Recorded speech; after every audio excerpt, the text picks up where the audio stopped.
بسم اللہ الرحمن الرحیم۔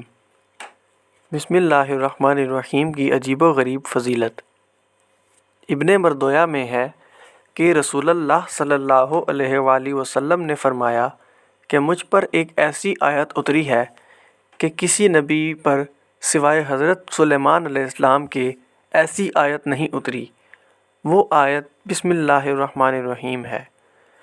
حضرت جابر رضی اللہ تعالی عنہ فرماتے ہیں کہ جب یہ آیت اتری، بادل مشرق کی طرف چھٹ گئے، ہوائیں ساکن ہو گئیں، سمندر ٹھہر گیا، جانوروں نے کان لگا لیے، شیاطین پر آسمان سے شعلے گرے۔ پروردگار عالم نے اپنی عزت و جلال کی عزت کھا کر فرمایا کہ جس چیز پر میرا یہ نام لیا جائے گا اس میں برکت ضرور ہوگی۔ حضرت ابن مسعود رضی اللہ تعالی عنہ فرماتے ہیں کہ جہنم کے 19 دروغوں سے جو بچنا چاہے وہ بسم اللہ الرحمن الرحیم پڑھے۔ اس کے بھی 19 حروف ہیں، ہر حرف ہر فرشتے سے بچاؤ بن جائے گا۔ اس سے ابن عطیہ نے بیان کیا ہے کہ اس کی ایک تائید ایک حدیث سے بھی ہوتی ہے، جس میں ہے کہ میں نے 30 سے اوپر فرشتوں کو دیکھا کہ وہ جلدی کر رہے تھے۔ یہ حضور صلی اللہ علیہ وآلہ وسلم نے اس وقت فرمایا تھا جب ایک شخص نے ربنا ولک الحمد حمدا کثیرا طیبا مبارکا فیہ پڑھا تھا۔ اس میں بھی 30 سے اوپر حروف ہیں، اتنے ہی فرشتے اترے۔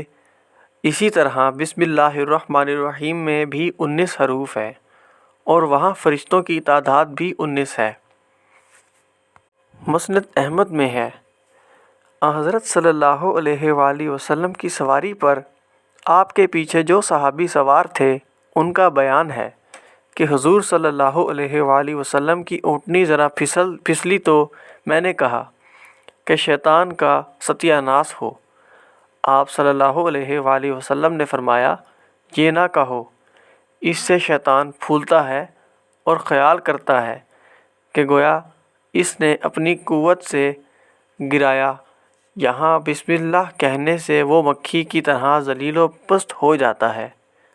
ایک حدیث میں ہے کہ جس کام کو بسم اللہ الرحمن الرحیم سے شروع نہ کیا جائے وہ بے برکت ہوتا ہے۔ دعا ہے کہ اللہ تعالی ہمیں اس پر عمل کرنے کی توفیق عطا فرمائے، آمین۔ آپ سب ایک مرتبہ درود شریف پڑھ لیں۔ اللہم صلی علی سیدنا و مولانا محمد وعلی آلہ و اصحابہ و بارک وسلم۔